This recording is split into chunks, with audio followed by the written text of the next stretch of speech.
Bien, espero no haya problema con sífilis, no haya problema con VPH y no haya problema con hepatitis. Me preguntaban algo y es una fe de rata que yo hago. A veces digo una cosa y pienso otra. Suelo tener ese lío. Pero respecto de sífilis secundaria en relación a sífilis congénita, están las manifestaciones tempranas y las tardías. Y las tempranas son compatibles con la sífilis secundaria y las tardías son compatibles con la sífilis terciaria. Solo para que quede claro por aquello de que pude haber dicho, y seguro que dije cosas que no eran, y solo porque lo pensé así. Bien, vamos con algunas arbovirosis. Vamos a hablar dos. Si me queda oportunidad solo voy a mencionar la tercera, que es Mayaro, porque no es objetivo ni tema de la clase. Sí lo son fiebre de Zika y fiebre chikungunya, que en orden vamos a empezar primero con chikungunya y luego vamos a seguir con Zika. Espero ir lo suficientemente rápido como para poder terminar.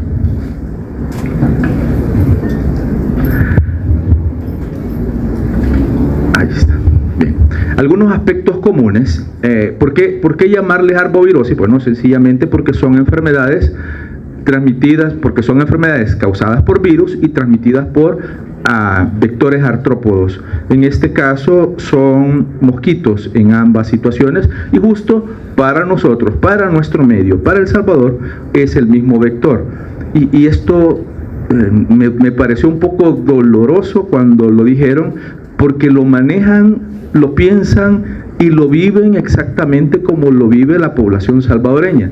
Cuando dicen el causante de dengue es Aedes aegypti, casi me dio un infarto allá atrás. Sí.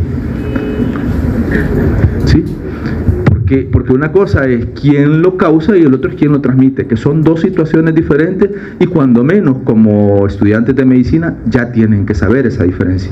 Importante, tienen que saberla. Ya cualitativamente tienen que ser diferentes. De este ciclo tienen que salir diferentes. Les pido por favor eso.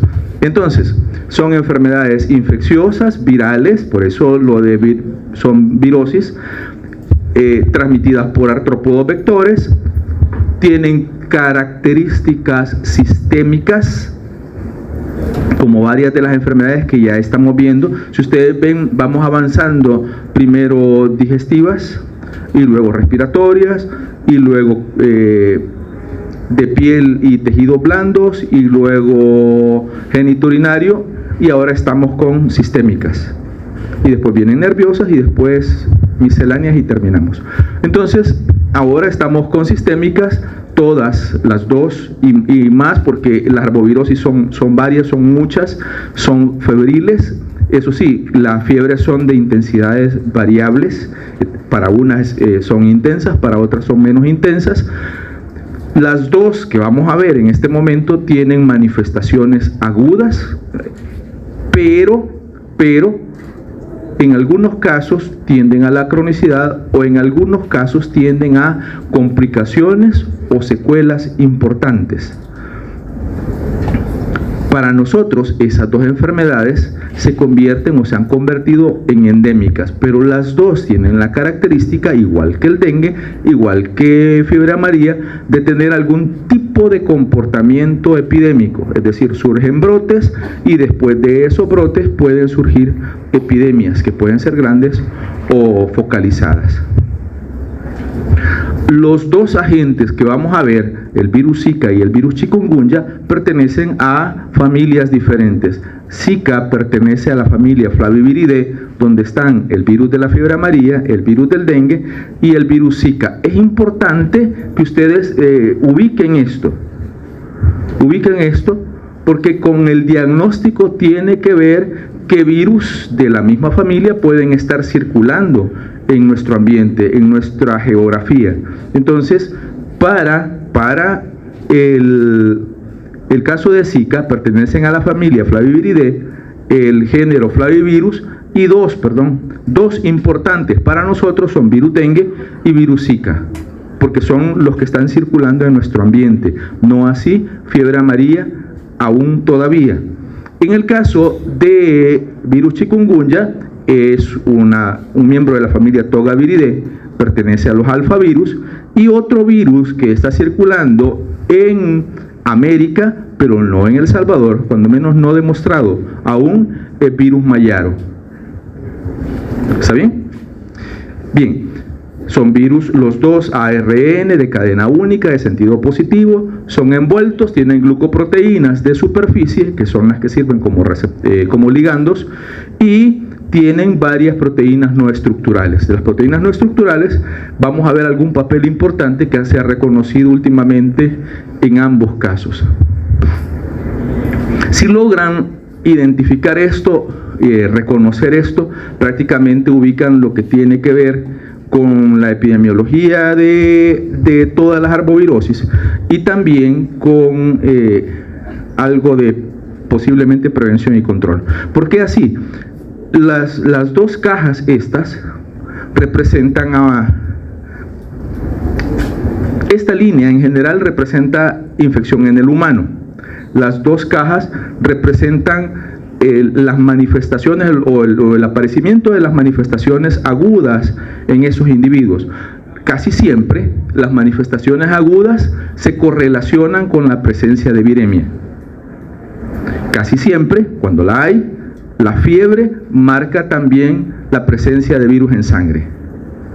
Es decir, mientras hay fiebre, posiblemente o casi seguramente hay virus en sangre o hay viremia. Eso grábenlo. Entonces, un paciente que es febril y que por lo tanto tiene viremia puede ser picado por un mosquito. Ese mosquito, en ese momento que succionó sangre, no es infectante. Succiona sangre, pero inmediatamente no es infectante. Y esto es un dato importante, porque si anda un mosquito acá y Sigali, por ejemplo, tiene Zika o tiene chikungunya, ese mosquito que la picó se infectó.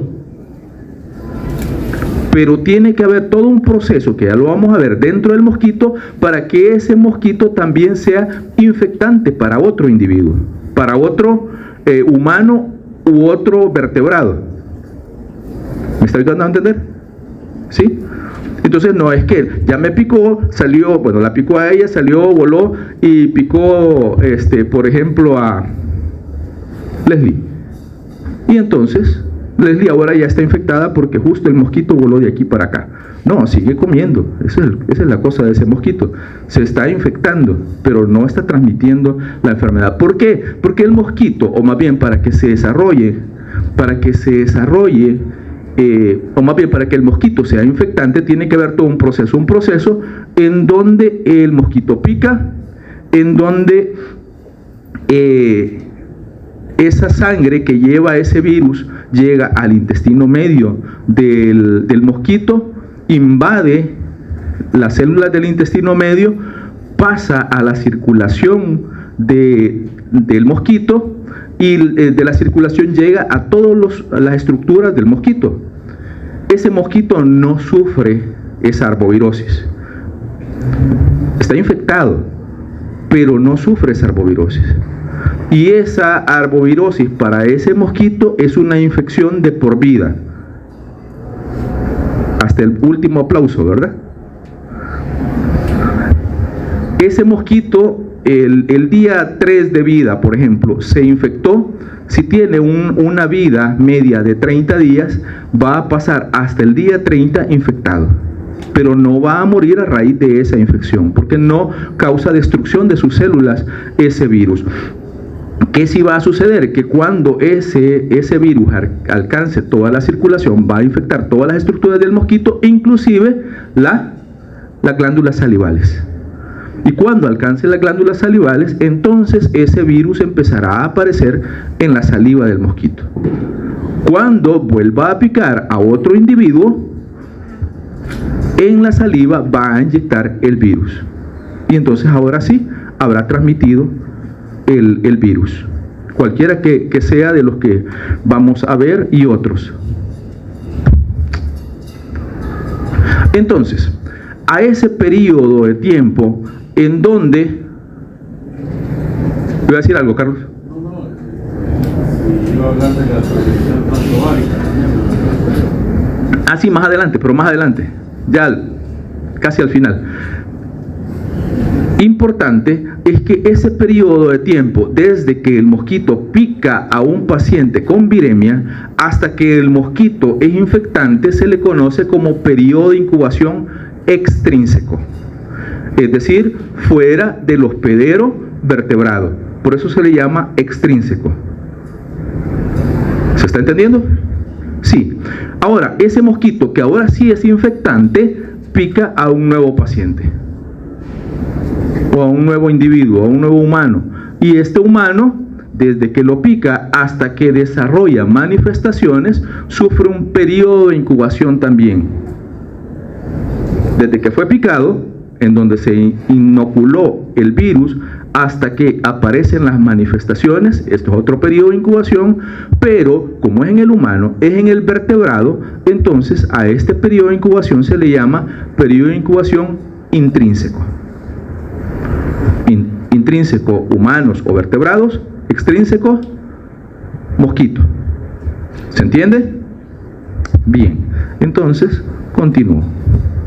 Vamos a hablar, porque eso aplica para todos los vertebrados, perdón, para todos los arbovirus. Estos periodos intrínseco y extrínseco aplican para todos los arbovirus. Vamos a hablar primero de fiebre chikungunya, que es el nombre correcto de la enfermedad, no solo chikungunya, y lo situamos en África primero porque allí se identificó por primera vez, y a donde se identificó como origen es al sudeste de África, es decir, en la zona de entre Mozambique y Tanzania, que es esta zona que aparece por acá. Aquí está el Océano Índico, y en ese pueblo que habita en esa zona es el pueblo Makonde, y el lenguaje que utilizan, las voces que utilizan es el Makonde, y chikungunya significa aquel que se encorva o aquel que camina encorvado, por los dolores muy grandes articulares que pueden dar a casi cualquier nivel, pero a veces sucede a nivel de los discos intervertebrales, y entonces es complicado, así como lo ven al individuo ahí. Para estos lugares es endémica. Se estima que el lugar de origen, por eso les decía, es el sureste o sudeste de África, y de aquí se diseminó literalmente a todas partes del mundo. Esto es un dato importante. Con la globalización, con esto de que podemos movernos de un punto al otro del planeta en unas pocas horas, literalmente también las enfermedades se están globalizando. Entonces, no sea extraño para ustedes que pronto aparezca una enfermedad que en teoría era regional y que luego se disemine fácilmente. Si tenemos las condiciones, entonces es posible que se dé esto. Les digo porque en 2011 ya se estimaba, OPS hizo un llamado para América para fiebre chikungunya, en el entendido que teníamos al vector, que teníamos condiciones socioeconómicas que eran propicias para que chikungunya causara una gran afectación a nivel de América, y también importante que teníamos una población virgen para esa enfermedad.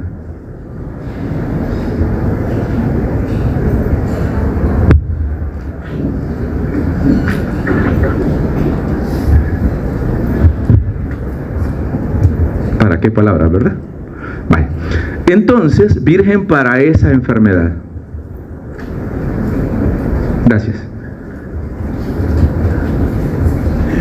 Eso fue en 2011. Luego, en 2014, bueno, tuvimos el aparecimiento de la enfermedad en América. Es una zoonosis, como la mayoría de arbovirosis. De hecho, fiebre amarilla se comporta como una zoonosis.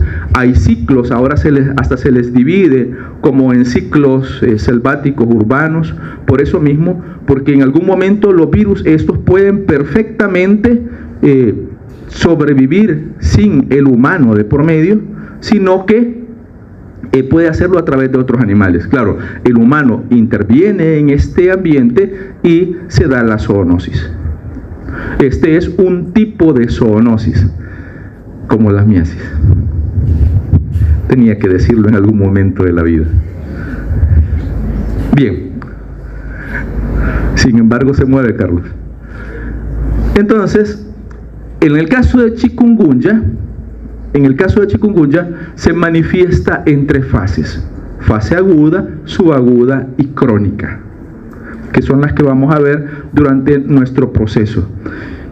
Hay evidencias de que desde 1770 en esta región se ubicaba una enfermedad que ocasionaba fiebre, rash, que es ese exantema maculopapular, y artritis en individuos de estas poblaciones, y que es congruente con las manifestaciones, con algunas de las manifestaciones de fiebre chikungunya en su fase aguda. Esto es donde se originó. Aquí está San Martín, estas son las islas del Arco de las Antillas Menores, y acá en San Martín, que es una isla, si no me equivoco, de relación francesa. Entonces, porque turistas franceses del Océano Índico lo trajeron para acá, y luego se diseminó literalmente en unos pocos meses por toda América. Aquí fue en 2014, 2013 fue acá, y luego en el resto de América literalmente en 2014. ¿Qué es? Esto es solo un pequeño de lo que es fiebre chikungunya. Ya vimos que es un virus ARN, que es de cadena única de sentido positivo, que es un virus envuelto, pero me interesa que es un alfavirus, y los alfavirus literalmente se dividen en 2 grupos.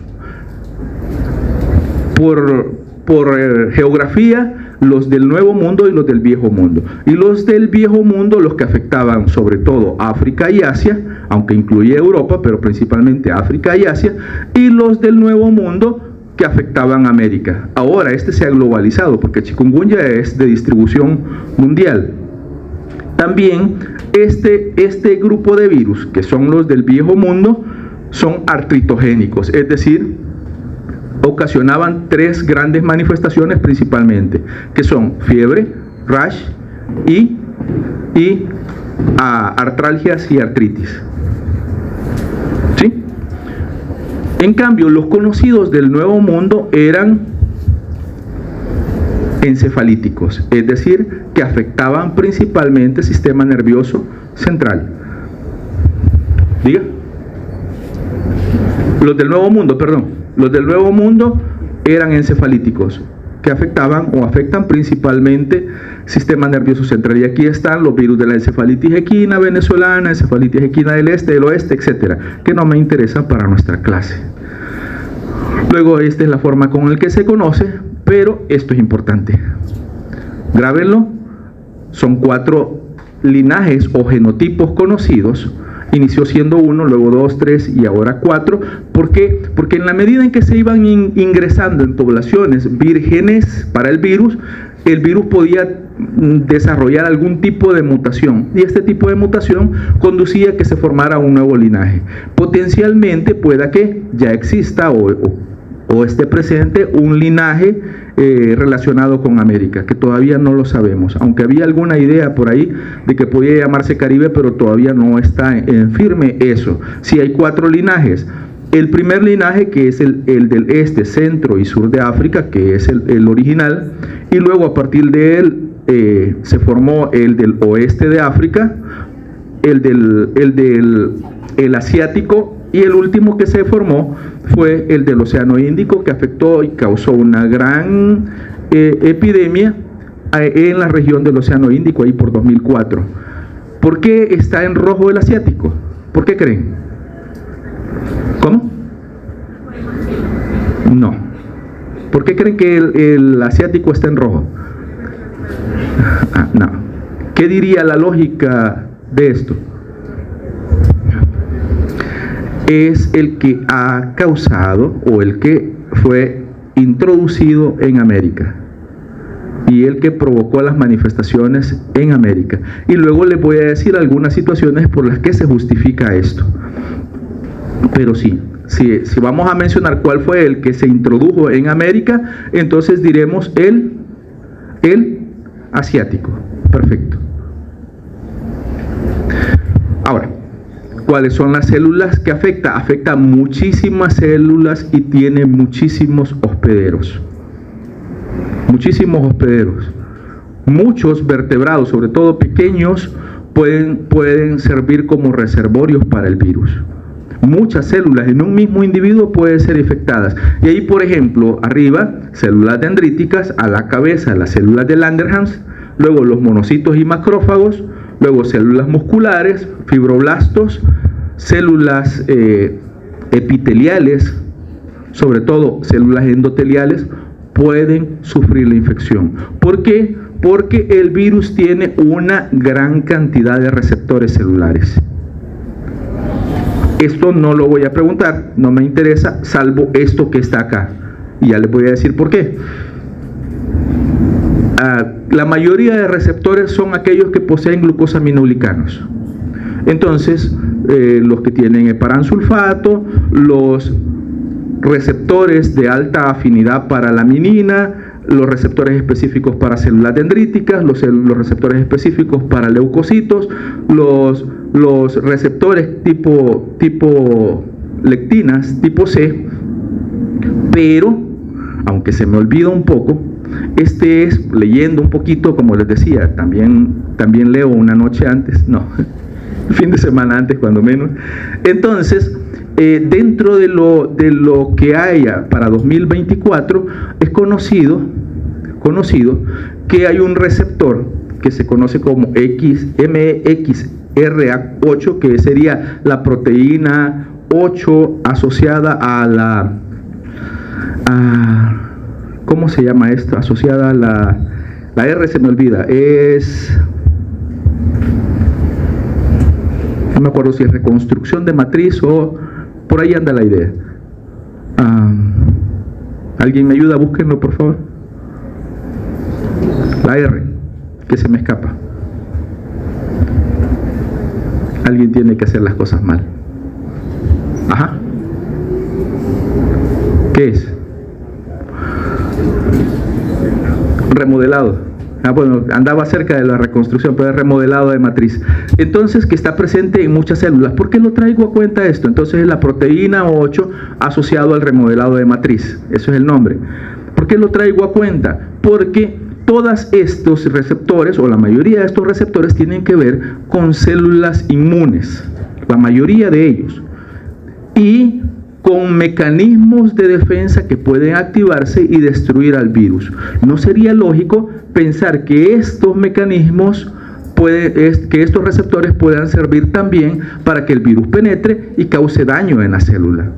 Entonces, viendo eso, este receptor sirve como un receptor que entra y no es reconocido por la parte inmune celular, sino que más bien permite que el virus entre por otra vía y no active todos estos procesos internos celulares.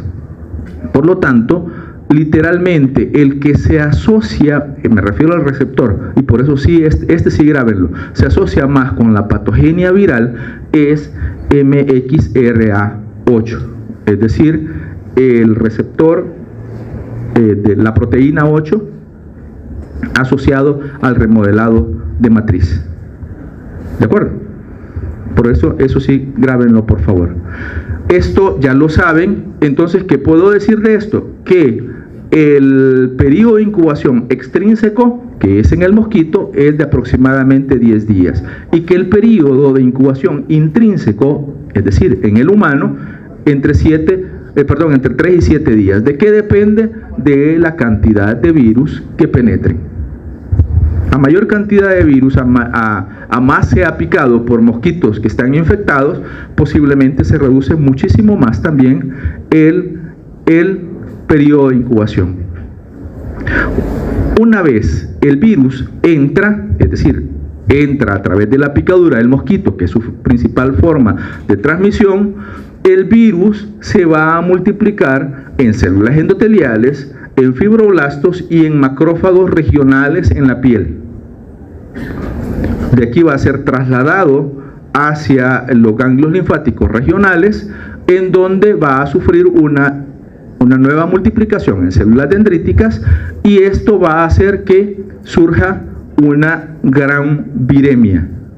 Esta gran viremia, que es la que es compatible con las manifestaciones que vamos a ver en la forma aguda, se disemina o hace que el virus se disemine a órganos blancos como la piel. Potencialmente podría ser el sistema nervioso central, pero es muchísimo menos en el caso del virus chikungunya, sí para las articulaciones, sí para los músculos, sí para órganos del sistema reticuloendotelial y también para la piel. Y por eso las manifestaciones asociadas con la presencia del virus en la fase aguda tienen que ver con la piel, con los músculos, con los tendones y las articulaciones, y muchísimo menos con el sistema nervioso central. De ahí que el virus sea artritogénico y no sea encefalítico. No tiene afinidad principalmente por el sistema nervioso, aunque puede haber casos espectaculares en donde el virus literalmente se pierda y vaya al sistema nervioso central, pero no es lo común, no es lo típico. Entonces, ¿qué va a suceder? Ahora, en todos los órganos en donde se fue a acumular el virus, empezó a replicarse. Y donde se replica, entonces potencialmente hay un infiltrado inflamatorio,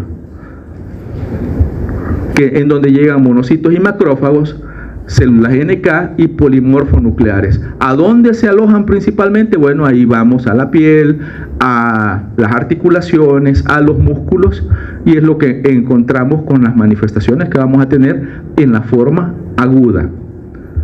Luego se activan linfocitos TCD8 que causan destrucción de células infectadas, y esto podría ser, hasta aquí tenemos manifestaciones, suficiente para tener manifestaciones, pero como estos individuos, o en estos individuos, el virus entra por una vía que no es la típica, permite que haya un perfil de producción de citocinas importante, que son las que ocasionan la mayoría de manifestaciones.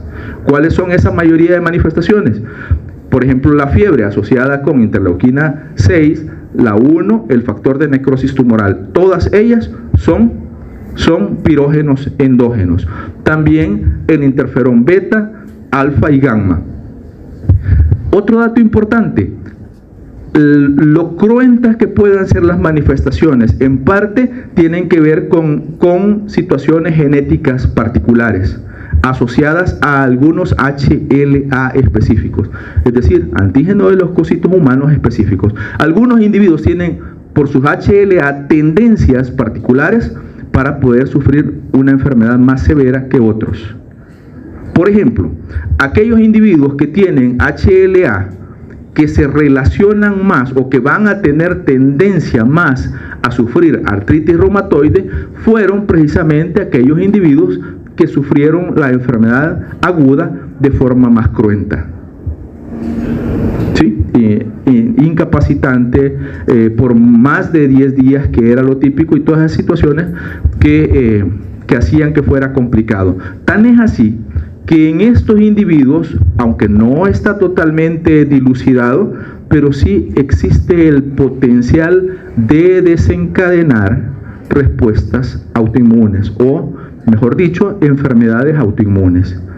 El virus fue capaz de poder estimular en esos individuos una enfermedad autoinmune. Estaba durmiente, estaba latente, y con el estímulo viral se desencadenó. Algo que es muy típico en nuestro medio. Voy a hacer un corte, voy a hacer un paréntesis acá, porque es un hecho. Uno puede pasar dos cosas: o puede sobredimensionar las cosas, o puede no darle importancia a las cosas. Y ustedes están en el limbo, en ese limbo en donde están conociendo de todos los microorganismos y conociendo de todas las enfermedades, y todo le causa enfermedad. ¿Sí? O bueno, muchos, a excepción de Choto, intentan cuidarse. ¿A dónde estás, Choto? No te veo. Allá te buscaba. Entonces, pero conforme van avanzando en la carrera y se exponen tanto a los microorganismos y a las enfermedades que ya son como parte del sazón de la vida, ¿verdad? No, sí, solo 2 días de fiebre y ya va a estar. Entonces, ¿cierto, doctora? Sí, 2 días de fiebre y ya pasa. Sí. Y no, puede no pasar.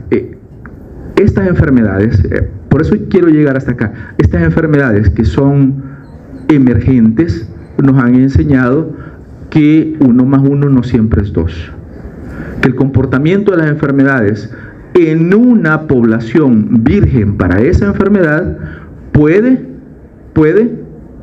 generar manifestaciones que no están reguladas, que no están descritas para otras poblaciones, que un comportamiento benigno para una población, cuando ese virus, cuando ese agente se introduce en otra población, puede ser un comportamiento totalmente diferente. Y eso es lo que ocasionó chikungunya. Y eso es lo que ocasionó el SARS-CoV-2, porque era un virus totalmente nuevo para toda la población y no podíamos describir cómo se iba a comportar. Entonces son lecciones aprendidas sobre virosis que están apareciendo y que van a seguir apareciendo conforme vayamos avanzando en esto que se llama vida.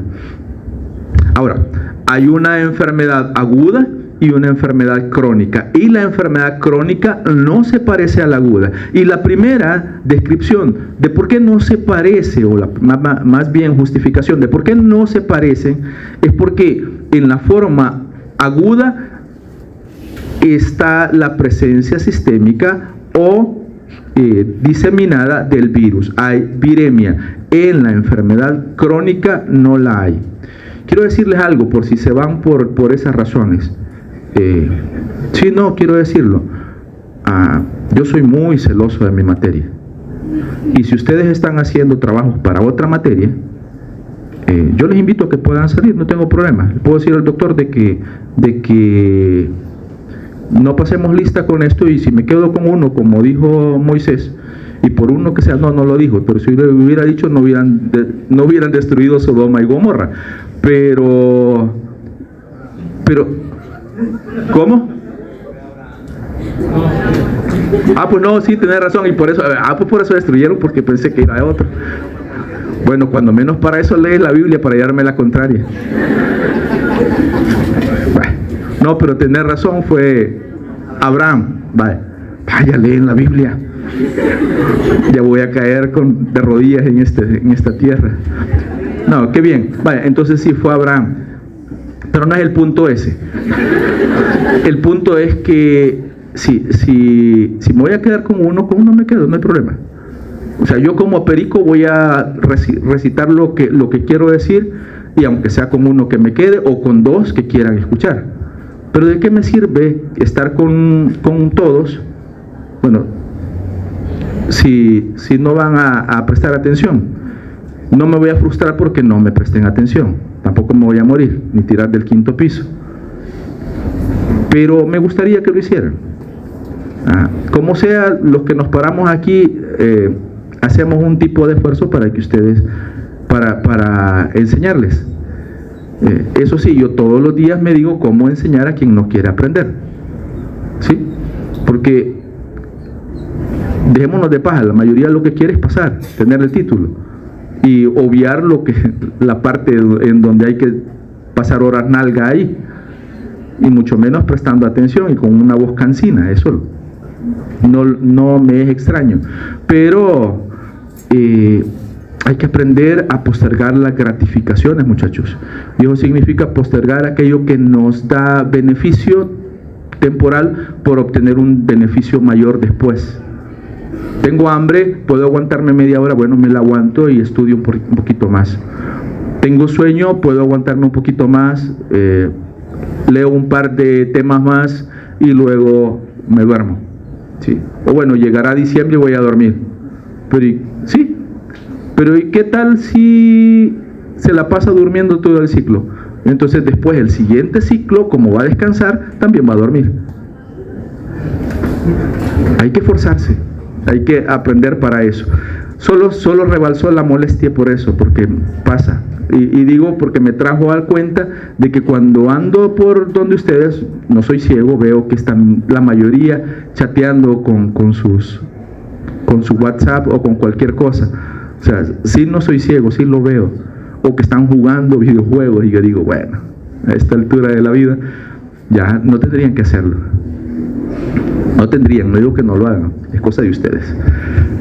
Cierro paréntesis porque me tardé más de 5 minutos. Entonces, pero no dije 5 minutos. Ahora, no hay diseminación sistémica del virus, sino que más bien los virus que en la fase aguda se diseminaron sistémicamente quedaron en algunos lugares, sobre todo articulaciones y músculos. Y en esos lugares donde quedaron, que fue precisamente en macrófagos y miembros del sistema fagocito mononuclear, en esas células genera una infección persistente, es decir, el virus ya no permanece por 10 días o por ese tiempo más o menos, sino que por muchísimo más tiempo, por meses y hasta años en macrófagos infectados, inclusive en fibroblastos de las articulaciones y sinoviocitos del tipo A. Y por eso ahora las manifestaciones no son sistémicas, sino que son locales. ¿A dónde?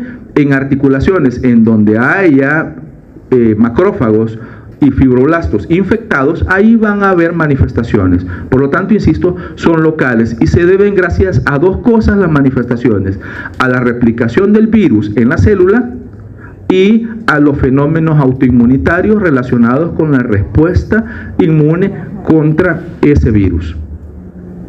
Serán eventos locales.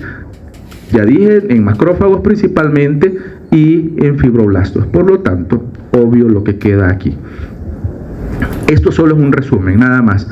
Esto corresponde a la fase aguda, esto corresponde a la fase crónica.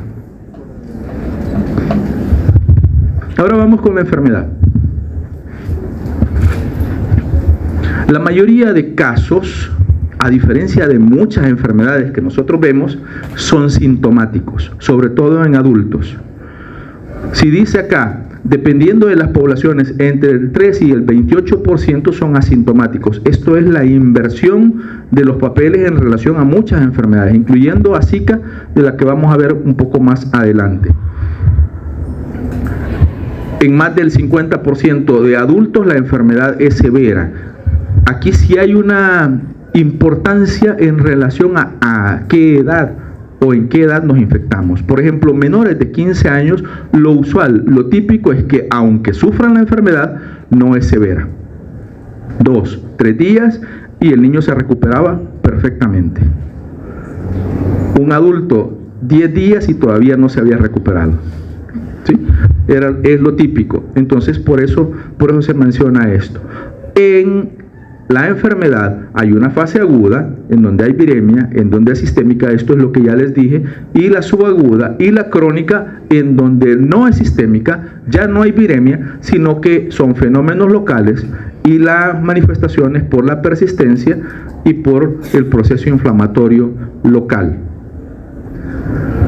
Ahora sí, la enfermedad aguda y luego la enfermedad crónica.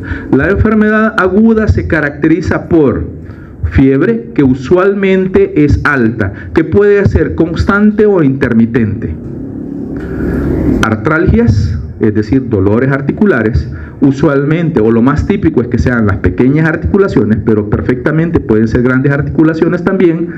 Poliartritis, que es diferente de decir artralgia a poliartritis, es decir, inflamaciones de múltiples articulaciones. Cefalea, que suele ser intensa, pero no retroorbital, mialgias, náuseas y vómitos y rash, además de adenopatías. Bien, ¿cuáles son las más comunes de esas manifestaciones? Fiebre, artralgia, poliartritis y rash. Son las más comunes, por eso está en amarillo eso. Ahora, ¿por qué traigo esto de las adenopatías y este signo más? No es que más LA, o Los Ángeles, o como sea. No. ¿Por qué LA? Porque Vean, bueno, yo sufrí la enfermedad. Sí, pero disfruten la enfermedad inclusive. Es absurdo, es tonto decirlo, pero vamos con dos situaciones. Yo tuve a mi hija con dengue grave y vi para dónde iba, sabía qué es lo que pasaba, conté los días de fiebre, día 1, día 2, día 3, vi que se complicó, vi las manifestaciones y yo temía, o sea, con dengue lo único que le toca es ingresar y esperar que pase el tiempo y que llegue al famoso día 7 y todo vuelva a la normalidad. Entonces usted sabe, ya no se lo cuentan, sabe lo que va pasando, sabe qué puede pasar. Bueno, lo mismo pasó, yo me metí tanto con chikungunya que un día venía en el bus, porque viajo en bus todavía, y me bajé, pero ese día venía de San Vicente, porque yo viajé mucho tiempo desde San Vicente, y me bajé y no podía caminar, me dolía la articulación. Normalmente la primera manifestación no era la fiebre, era un dolor articular, es decir, artralgia. En este caso el mío era, y usualmente de algunas articulaciones que ya fueron lesionadas previamente. Entonces uno lo obvia porque dice, bueno, como que se me recrudeció la lesión que tenía, pero no, era que el virus había tomado esa articulación y se manifestaba así. Eso fue como a las 6 de la mañana, y yo caminando y nunca mejoré. Me senté y empecé con una fiebre, y cuando llegué al mediodía caminaba como pato, literalmente, porque ya las articulaciones de los pies estaban tomadas y con una fiebre altísima. Entonces disfrutando cada momento, claro, en la noche en la noche una diclofenac, luego en la mañana, era sábado, fue viernes, era poderoso porque el día sábado yo jugaba y a mí me encanta jugar. Entonces el día sábado en la mañana otra diclofenac, porque en la mediodía yo iba a jugar y fui a jugar. Eso sí, sentía como que andaba como 3 individuos cargando tras mío. Eso no fue lo peor. Terminé de jugar y empecé con escalofríos. Y luego llegué a mi casa, me recosté y sentí todas las uniones vértebro-esternales. Todas, absolutamente todas. No podía dormir de lado porque me dolía toda la caja torácica. Es decir, todas las articulaciones de la caja torácica. Y después las artritis migratorias que son típicas para el resto y hasta ahora me acompañan.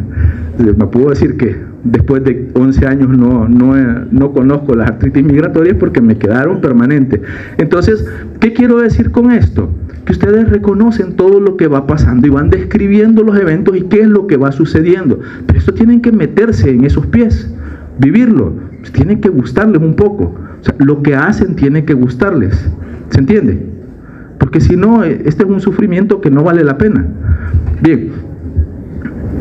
Pero ¿qué quiero decir con esto? Bueno, por lo de las adenopatías. Cuando me vi, las adenopatías no eran axilares, sino que eran inguinales.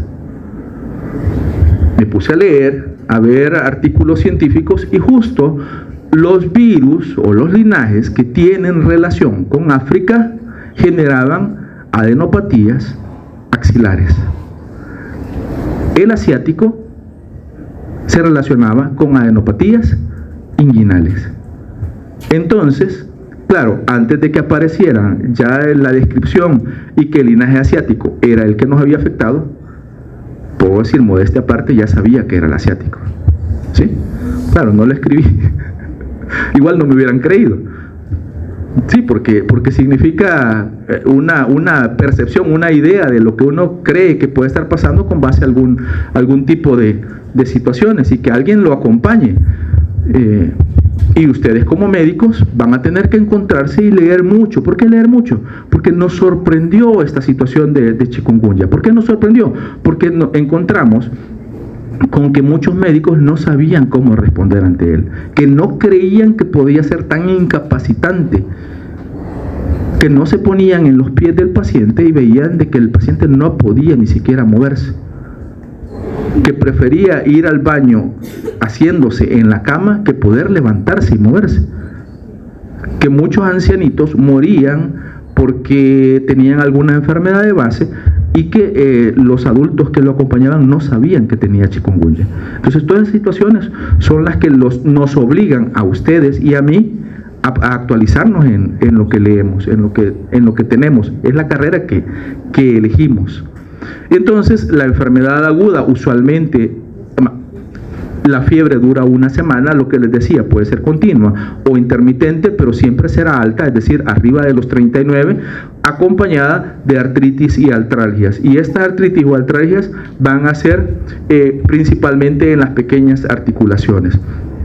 Va a haber rigidez de las articulaciones, va a haber dolor en las articulaciones, va a haber sensibilidad en las articulaciones y usualmente va a haber pérdida de fuerza en esas articulaciones, porque también suele haber tenosinovitis, es decir, afecta los tendones también esta enfermedad. Luego el rash, que es ese exantema maculopapular, puede aparecer antes de la fiebre, puede aparecer al mismo tiempo que la fiebre o puede aparecer después de la fiebre. No está establecido en los individuos que puedan aparecer siempre antes de o después de, como a veces se mencionaba. Y este virus no produce conjuntivitis, pero sí produce inyección conjuntival, es decir, se ven, gracias a la fiebre, gracias a todo el proceso que se da en las regiones de la piel, también se ve esa inyección conjuntival, es decir, la conjuntiva enrojecida, que no es una conjuntivitis, sí es inyección conjuntival. Son artritis. Y estas son algunas manifestaciones en piel. Y como yo no quería faltar a la fiesta, este es lo mío. Pues sí. O sea, esto es en nuestro medio. Esto no es de libro. Esto es en nuestro medio. De diferentes, incluyendo Roger anda por aquí. O sea, eso data de algún tiempo, pero este es mío. Y lo que veía, el rash, vamos a ver si se ve. ¿Se ve? Aún con mi color de piel, vean. Sí, y vean, estos dedos no son así los míos, pero estaban muy inflamados. ¿Sí? Quiere decir, en cualquier individuo de cualquier color podría manifestarse el rash, pero me interesa que en individuos de tez más oscura, posiblemente, era potencial que podía ocasionar esas como manchas. También en estos individuos de tez oscura, no sé si aparece aquí, creo que en la siguiente, se podía ver un rash que era como más grueso, que eran unas placas, sobre todo en el tronco, en la parte posterior, en la espalda. Esas placas se ve como, los abuelos le dicen como un rash grueso, como esta cosa así. Pero es eso, sobre todo en individuos de tez oscura era más típico. Y si me preguntan si me dio eso, sí, la respuesta es sí. Tengo que ser de piel oscura, ¿cómo ser? Algunas manifestaciones atípicas, eso es lo que les decía, en niños, sobre todo en menores, hay meningoencefalitis, y en lactantes puede provocar unas manifestaciones parecidas al impétigo buloso que causa Staphylococcus aureus. Por eso es dermatosis vesiculobulosa, vesiculobulosa. Ahora, ¿en quiénes son los grupos de mayor riesgo? Todos nos podíamos infectar, pero los grupos de mayor riesgo son neonatos, hijos de madres que adquirieron chikungunya cerca del nacimiento, y los ancianos, sobre todo mayores de 65 años, que principalmente podían tener alguna comorbilidad, por ejemplo, insuficiencia renal crónica o cáncer o alguna situación que fuera o que se manifestara como debilitante. Y en ellos aparecía la enfermedad atípica que podría conducir a la muerte. En las mujeres que adquirían la enfermedad, sobre todo muy cercano al tiempo del parto, podrían nacer los neonatos con la afección, pero también podría provocar abortos espontáneos. La enfermedad subaguda, ¿por qué hablo tanto, Dios? Prometo hablar menos. En la enfermedad aguda dura entre 1 y 10 días. Aguda, 1 a 10 días. Después del día 10º ya no hay enfermedad aguda. A eso que se manifiesta después del día 10º se le llama enfermedad subaguda, que va desde el día 11 hasta el día 90, es decir, de 10 días hasta 3 meses. En ese periodo aparecerán manifestaciones ya no sistémicas, sino localizadas. Entonces habrán síntomas reumáticos, es decir, dolores articulares que se van a acompañar de poliartritis, y estas poliartritis son migratorias. ¿Qué quiere decir con migratorias? Que ahora le amaneció doliendo un tobillo y mañana le dolerá la mano o la muñeca, por ejemplo, y el día siguiente será otra articulación. A eso se refiere con que son migratorias, que no todo el tiempo es la misma articulación la afectada. Y habrá dolor en los huesos, principalmente previamente lesionados. Entonces, en estos pacientes que acaban de salir de un proceso agudo, habrá fatiga crónica, habrá debilidad extrema y puede haber manifestaciones depresivas. ¿Por qué? Porque muchos de estos individuos, inclusive después del día 10, no podían levantarse ni valerse por sus propios medios. Se sentían que después de la enfermedad, después de sufrir la enfermedad, habían quedado literalmente inhabilitados. Poco a poco recuperaron la mayoría de ellos, pero podía suceder esto. Esta no es mía. Estos son dedos, y vean las articulaciones, se ven inflamadas. No es que sean dedos gorditos, sino que son articulaciones que estaban inflamadas. Y luego, del día 90 en adelante, que puede ser 2, 3, y yo me atrevería a decir N años, es la enfermedad crónica.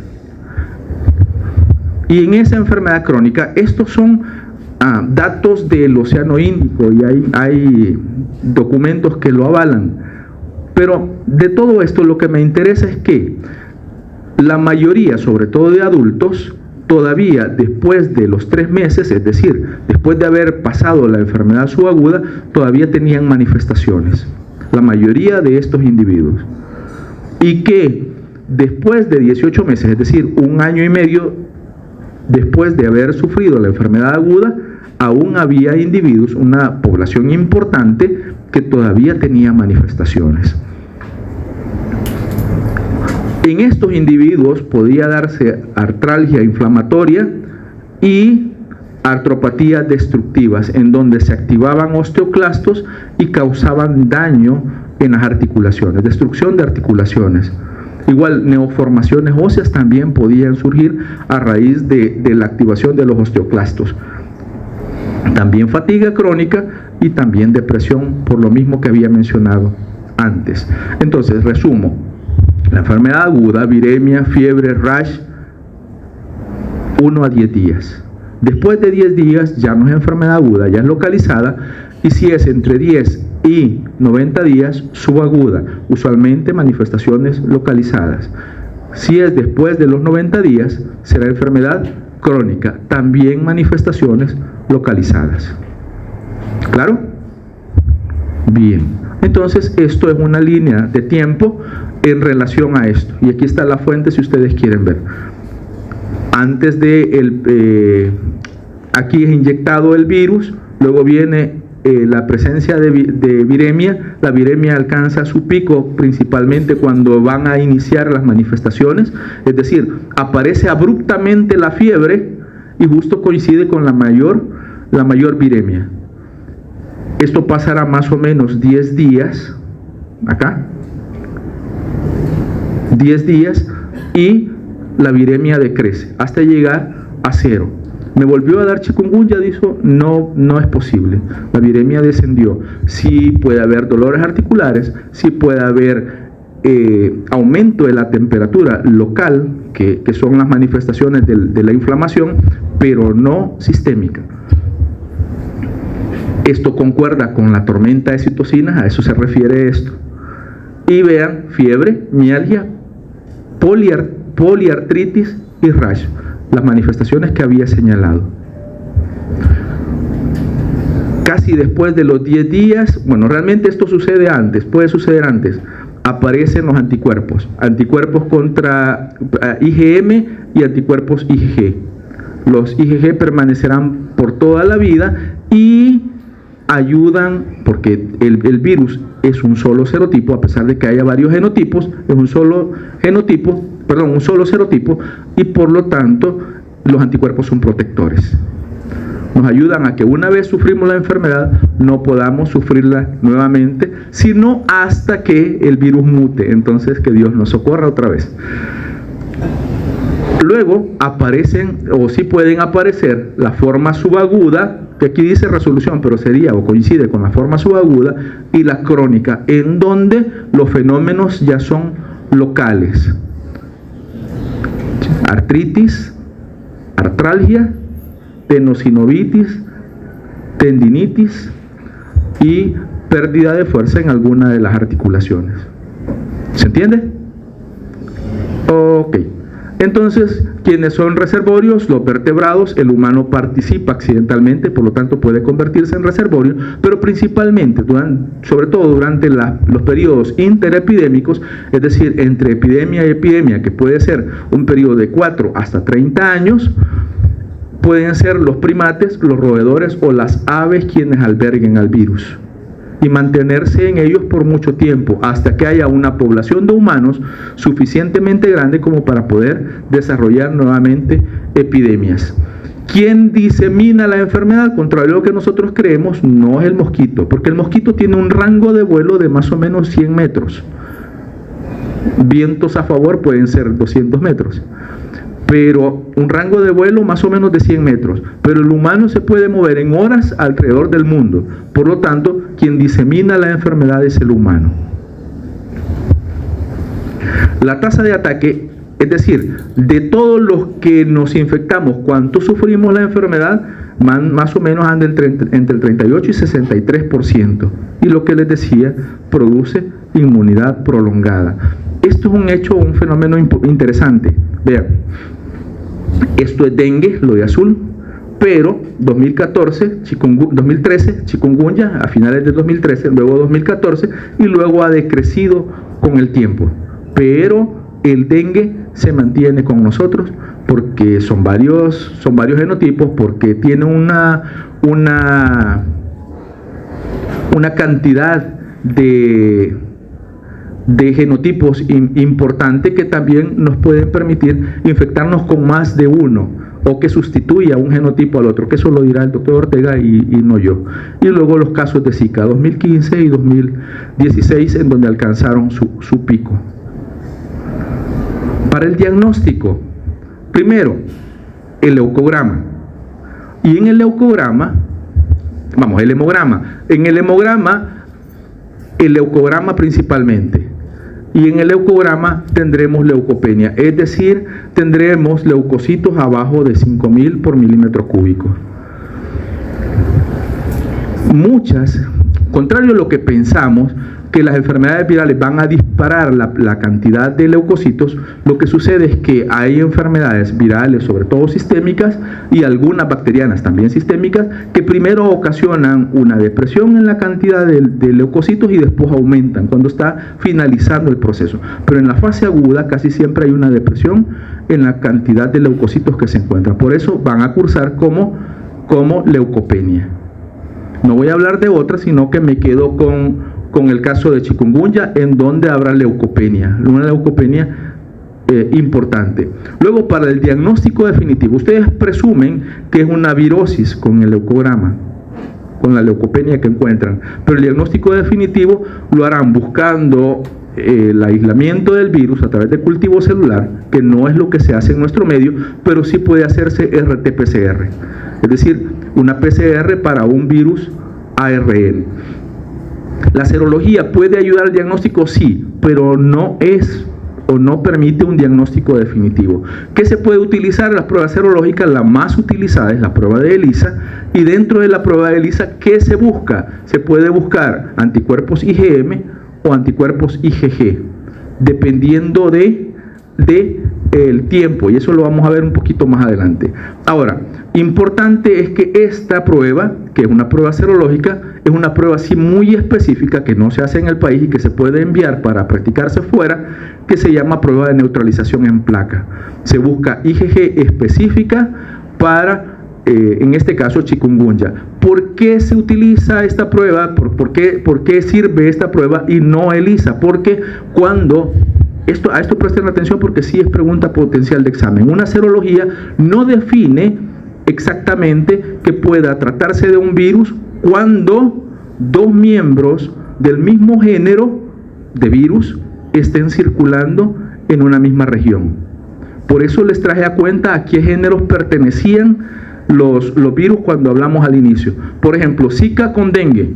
Si los dos están co-circulando, es posible que haya una reacción cruzada de anticuerpos y que no estemos detectando Zika, sino que era dengue. Lo mismo pasa con esto, cuando por ejemplo circulan o co-circulan Mayaro con chikungunya, entonces no es concluyente porque puede haber una reacción cruzada, y solo sería concluyente hasta que se buscan anticuerpos IgG a través de esta prueba de neutralización en placa. En otras palabras, esto puede orientar a que se trate de chikungunya, pero no precisar, no poder dar un diagnóstico definitivo que es chikungunya. No se asusten. Punto de partida. Si en todas las enfermedades febriles, aprenderán esto por favor, en todas las enfermedades febriles, cuenten los días de fiebre. Pregunten cuándo inició fiebre y cuenten días de fiebre. Entre el día 1 y el día 5, ustedes, y mientras el paciente tenga fiebre, podrán detectar ácidos nucleicos virales a través de RT-PCR. Aquí dice RT-PCR mix, es decir, que es para 3 agentes, para dengue, para virus chikungunya, para virus Zika, y marca el que corresponde. Si ya no tiene el día entre el día 1 y el día 5, sino que excede y es del día 6 en adelante, ya no buscar ni el virus ni los ácidos nucleicos virales. ¿Qué es lo que hay que buscar? Anticuerpos. Primero IgM, y es IgM a través de ELISA para dengue, para chikungunya y para Zika, que son los virus que circulan en nuestro medio, y por eso se ponen esos 3. ¿Se entiende? Ok, ahora Zika. Lo voy a hacer rápido esto. Espero.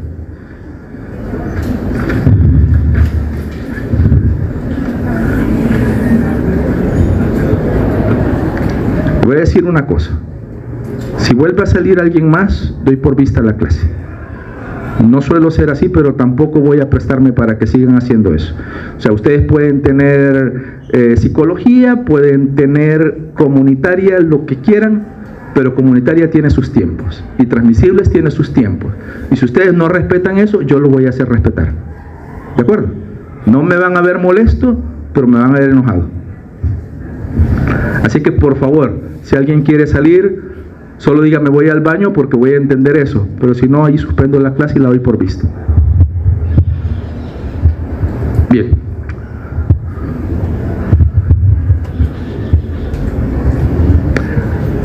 Zika es otra enfermedad que, aunque es una arbovirosis, es más leve que chikungunya y que dengue. Es siempre febril, es aguda, pero insisto, es más leve, aunque genera complicaciones y secuelas neurológicas importantes. Por ser leve, se obvia, se pasa desapercibido, pero eso hay que tomar en cuenta, que tiene una situación complicada de por medio en relación a los individuos, sobre todo a los descendientes de una mujer que durante el embarazo adquirió el virus. ¿Por qué? Porque gracias a trastornos autoinmunes, a relaciones, o más bien que puede provocar trastornos autoinmunes que generan manifestaciones neurológicas, o que el mismo virus, por el mismo estoy redundando, pero quiero hacer énfasis en que el mismo virus tiene la capacidad de causar daño neurológico, porque es neurotrópico en esencia. Fue identificado en el bosque Zika y ahí tomó su nombre, en Uganda. Para nosotros era un virus emergente, ahora es parte de nuestro acervo de virus. Se movilizó en el 2007 al Océano Pacífico, avanzó desde las Islas de Pascua hasta Brasil en primera instancia en 2015 y de Brasil a toda América, sobre todo a toda Latinoamérica. La transmisión principalmente vectorial, pero no es la única forma. Hay otras formas. Este virus pertenece al género Flavivirus, está relacionado con el grupo 5 de Sponueni, así se le llama a este grupo de virus. No me interesa, solo es por nomenclatura, pero sí me interesa que, a pesar de que es viscerotrópico, se ha descrito que también tiene predilección por el sistema nervioso central, sobre todo en las etapas del desarrollo. Hay dos linajes, uno es el asiático y otro es el africano, y para nosotros, como sea y por qué, no sé, pero el asiático es el que nos llegó. Hay glucoproteínas de superficie, estas son principalmente las E, y hay varias proteínas no estructurales. Estas son importantísimas actualmente en la patogenia viral. Hay varios genotipos, uno conocido como YAP, que se refiere a un sitio en la Micronesia, es decir, en el Océano Pacífico. Otro genotipo es el Senegal y otro tipo es el Uganda. El Uganda es el más reconocido, es el primero que se identificó, pero el que se entiende que llegó a nosotros fue el YAP. Las células afectadas como chikungunya son múltiples células afectadas, son muchas células afectadas, y aquí tenemos células dendríticas, queratinocitos, fibroblastos y células del sistema nervioso central. ¿Por qué? Por el tipo de receptores que afectan. Sí puede afectar o puede unirse a los receptores específicos de células dendríticas, pero esto no es lo que ocasiona el mayor daño, sino más bien estos grupos de receptores que son una combinación de tres, el tiro 3, el ALX y el MER, y de ellos estos dos son los más importantes, que son receptores de tirosina sinasa, y el TIM también, que se asocia principalmente a células nerviosas, sobre todo en desarrollo. Normalmente pasa en ABC esto, igual que chikungunya, hay un fuerte tropismo cutáneo. El virus primero infecta a células epiteliales y células dendríticas, estas migran a ganglios linfáticos regionales, y esto ocasiona la primera viremia, y esa viremia conduce a que muchas células del sistema fagocito mononuclear se infecten, y luego una segunda viremia que va a conducir al virus literalmente a todos los órganos diana. Dentro de los órganos diana habrá la placenta en una mujer embarazada, el sistema nervioso central, sobre todo en fetos, y la piel. ¿Por qué? Porque este virus tiene particular afinidad, mucho tropismo, por las células cutáneas o los queratinocitos. Entonces, bueno, esto es un dato.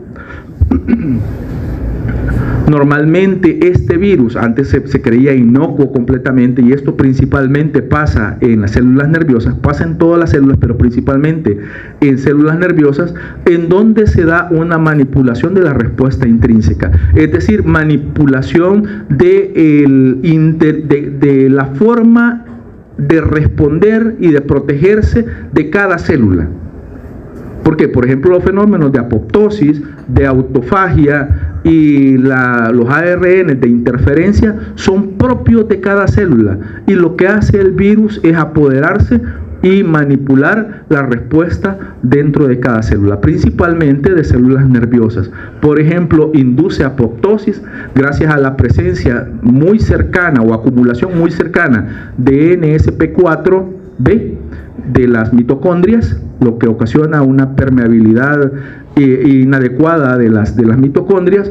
El fenómeno de autofagia, que es mediado sobre todo por estas dos NSP, la 4A y la 4B, en donde se suprime un sistema protector de la autodestrucción celular y la modificación o la alteración de los ARN de interferencia. Los ARN de interferencia son pequeños ARN que ocasionan que, por ejemplo, el virus o que la célula se proteja contra el virus, que forme ARN de interferencia y estos no permitan que se formen ARN mensajeros y por lo tanto que no haya proteínas. Si no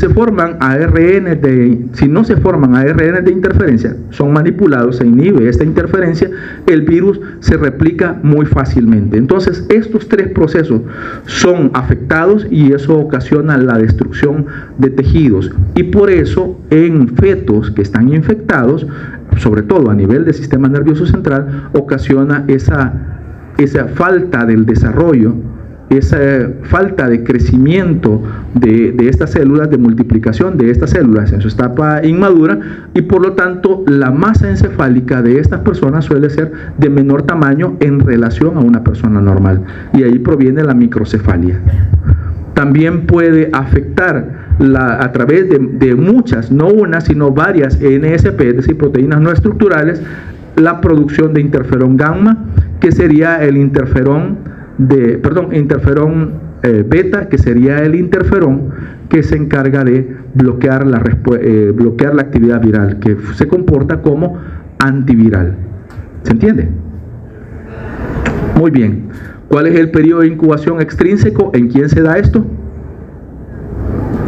¿En quién? ¿Extrínseco en quién? En el mosquito, 10 días. Y luego en humanos entre 2 y 7 días. La mayoría, a diferencia de chikungunya, la mayoría es asintomático. Y esto suele ser un problema. ¿Por qué? Porque una persona puede estar virémica, puede transmitir la enfermedad a través del vector, pero no presentar manifestaciones. ¿Cuáles son las manifestaciones? Lo usual es que sea asintomático, pero cuando es sintomático, el día 1 suele haber cefalea, que es o suele ser leve, y que el día 2 en adelante aparece principalmente rash, conjuntivitis y fiebre, que puede estar o no y es baja. Aquí tenemos algún rango de manifestaciones: el exantema, que es un rash maculopapular, la fiebre, artralgias, cefaleas y un signo que en comparación con todas las otras arbovirosis que nosotros estamos viendo marca diferencia. ¿Cuál es? La conjuntivitis. ¿Por qué? Porque en Zika o en fiebre Zika sí es típica la conjuntivitis, algo que no sucede ni en dengue ni en chikungunya. Usualmente después del día 3 ya no hay fiebre, aunque puede haber una recurrencia de la fiebre posterior a ese día. ¿Qué sí puede haber? Puede haber alteraciones o complicaciones, neurológicas y oftálmicas principalmente. En adultos y en niños puede haber Guillain-Barré. Es decir, Zika puede ocasionar fenómenos autoinmunes que afecten al sistema nervioso, como el caso de Guillain-Barré. Pero en niños, hijos de madres que han tenido o que han sufrido Zika o que tuvieron la infección por Zika, puede haber el síndrome congénito de Zika, que es este. Eso significa esto: síndrome congénito de Zika. Y el síndrome congénito de Zika implica atrofia cortical, literalmente que se manifiesta como microcefalia, que sería por ejemplo, uno de los casos, epilepsias y deficiencias disfuncionales, y en este caso sobre todo lo que tiene que ver, por ejemplo, con la deglución. Hay dificultad para deglutir y eso se llama disfagia. Okay. También podría haber, a más del síndrome congénito de Zika, puede haber calcificaciones cerebrales y manifestaciones oftálmicas que pueden conducir a ceguera. Tenemos estas que son complicaciones, pero el síndrome congénito de Zika no es una complicación en sí, sino que es una secuela de la infección, porque ya pasó la infección, ya causó el daño la infección y tenemos manifestaciones que son posteriores a la infección. ¿A dónde es más típico que aparezca? Por ejemplo, el síndrome de congénito de Zika, siempre me viene el síndrome de rubiola congénita, lo intento mezclar, pero no, es síndrome congénito de Zika, sobre todo en el primero y en el segundo trimestre, aunque una mujer puede durante todo el embarazo adquirir Zika y por lo tanto el niño puede tener algún tipo de manifestaciones relacionadas con Zika. También aparece, y es importante, algún tipo de retraso de crecimiento intrauterino, por las razones que habíamos dicho. Inclusive, depende si es en el primer trimestre, podría haber muerte fetal también. ¿Cuánto tengo de tiempo? Sí, tengo tiempo. Me inspiré con chikungunya, ya con Zika. No. Lo que pasa es que hay un poco menos quizás conocido de Zika de momento, o que se traslapan algunas cosas y eso ayuda a poder entender mejor una cosa que la otra. La principal forma de transmisión es vectorial, de Zika me refiero. Pero hay varias formas también alternativas para la transmisión. Por ejemplo, la transmisión vertical de la madre al feto y la transmisión por relaciones sexuales. Está comprobado que un hombre que ha sufrido la infección por Zika, todavía por algunos meses, más o menos entre 1 y 2 meses, puede continuar transmitiendo a través del semen el virus. Por lo tanto, es una forma importante de transmisión. Si el hombre adquirió la infección y no desarrolló manifestaciones, es posible que a través de el semen pueda estar infectando sin saberlo a una mujer. Y si la mujer está embarazada, entonces potencialmente el niño también se va a infectar, el feto, perdón, se va a infectar y podría nacer con el síndrome congénito de Zika. También por sangre y hemoderivados puede ser transmitido, pero es mucho menos frecuente. Es mucho más frecuente, claro, a la cabeza vectorial, luego vertical, luego sexual. Para el diagnóstico, lo mismo, literalmente, vamos, con todas las arbovirosis es casi lo mismo. Mientras haya viremia, mientras haya fiebre, habrá viremia, o viceversa, mientras haya viremia, habrá fiebre. Y mientras haya fiebre, será detectable el virus en sangre, o el virus completo a través de un cultivo celular, o a través de la detección de ácidos nucleicos, que sería en este caso a través de RT-PCR. Vean, del día 1 de fiebre hasta el día 5, después de iniciada la fiebre. Luego decrece la cantidad o la carga viral a casi indetectable o no se encuentra, y por lo tanto ya después del día 5 no es oficioso la búsqueda de ácidos nucleicos virales, sino a partir del día 5, no en el suero, vean, en suero principalmente hasta el día 5, pero después el virus ya no aparece en sangre, no está en sangre, pero uno de los órganos infectados, si ustedes recuerdan, era riñón, y el virus puede aparecer aún todavía por un periodo relativamente largo en orina y en semen en el hombre. Después del día 5 es más fidedigno ya no buscar el virus, sobre todo en sangre, sino buscar la respuesta inmune a través de producción de IgM. Buscamos en suero a través de ELISA IgM y podríamos encontrarlo después del día 5 más o menos hasta los 2 primeros meses después de adquirida la infección. Esto aplica para las 3 enfermedades, pero vean, del día 1 al día 5 de fiebre, RT-PCR para dengue. Si es negativo, RT-PCR para Zika, si es negativo, RT-PCR para chikungunya, las tres. Si hacen un mix con uno solo, es decir, si no se hacen un mix, si hay una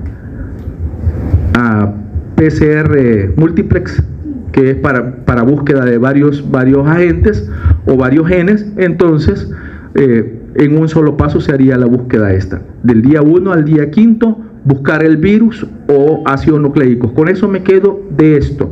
Del día 1 al 5 de fiebre, buscar el virus o ácidos nucleicos virales. En algunos casos, buscar antígenos virales. Para estos dos virus, no. O el virus completo o ácidos nucleicos virales. Y del día del día 6 en adelante, ya no buscamos el virus, sino que anticuerpos, IgM. Vean, IgM para dengue, para Zika o para chikungunya. Y en este caso, lo que nos interesaría sería para Zika. Si hubiese cocirculación como la existe de dos flavivirus, eso no es concluyente. Puede ser dengue, puede ser Zika, por esa reacción cruzada que pueden tener esos anticuerpos. Entonces, ¿qué necesitaríamos para poder concluir que en efecto ese paciente tiene dengue o tiene Zika? Hacer prueba de neutralización en placa, que no se hace aquí en nuestro medio, se hace fuera. Esto les queda, solo es para comparación de manifestaciones. Prevención y control, que será ya casi lo último. ¿Cómo prevenimos? Casi lo último, sí. ¿Quiero ver? Sí, tengo 5 minutos. 5 minutos. Prevención y control, disminución de la infestación por el vector. Si cortamos la transmisión vectorial, cortamos, y esto es para ambas enfermedades, cortamos la presencia del virus circulando, cuando menos en un momento dado, y eso puede hacerse a través de insecticidas o larvicidas. Insecticidas para adultos, larvicidas para las larvas, de los mosquitos. Por eso el abate, por eso eliminación de criaderos, de recipientes con agua. Yo parto de una cosa: tenemos una situación socioeconómica crítica. No estamos en un país de primer mundo, ni nos dirigimos a eso. Y si no, quítense la venda. Sí, basta ver lo que pasó en toda la zona norte de San Salvador hace unos meses, una semana, para saber eso. La situación crítica a la que se llegó. ¿A qué se ve obligada la población? A tener que almacenar agua. Entonces no podemos partir de que vamos a eliminar los criaderos, más bien evitar de que esos lugares, esos recipientes sirvan de criadero, que es diferente. Entonces por eso el cubrir las pilas, los barriles, los depósitos, cubrirlos para que no tengan acceso al mosquito. O el abate, pero el abate en algún momento pierde su vida útil también. Entonces por eso. Y los insecticidas, ¿por qué?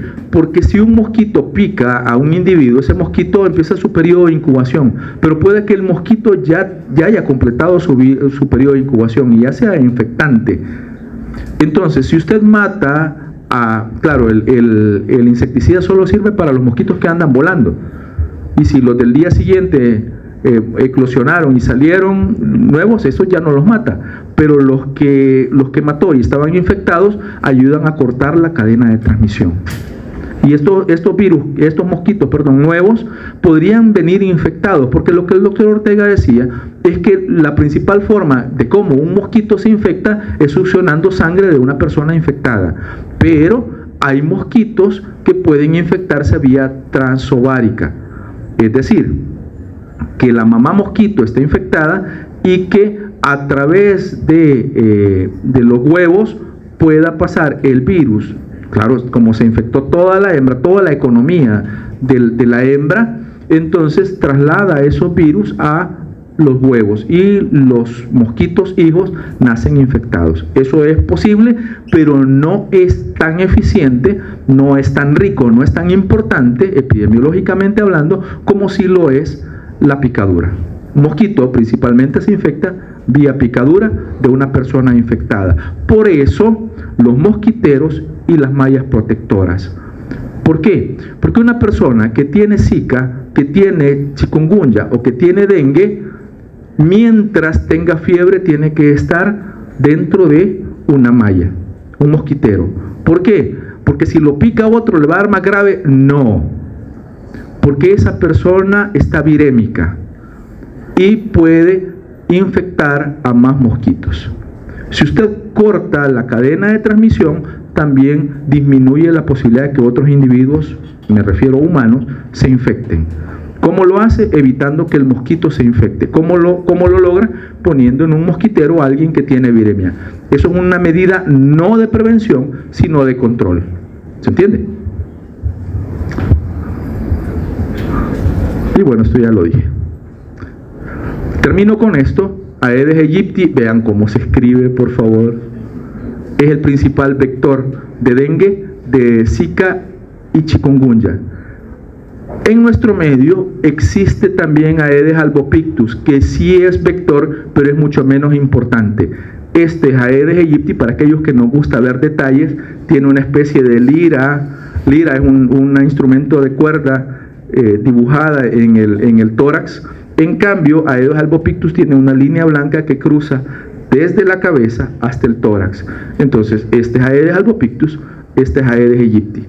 Ahora, en nuestro medio no existe el otro vector, Hemagogus, que es el principal transmisor de fiebre amarilla, pero también de fiebre mayaro.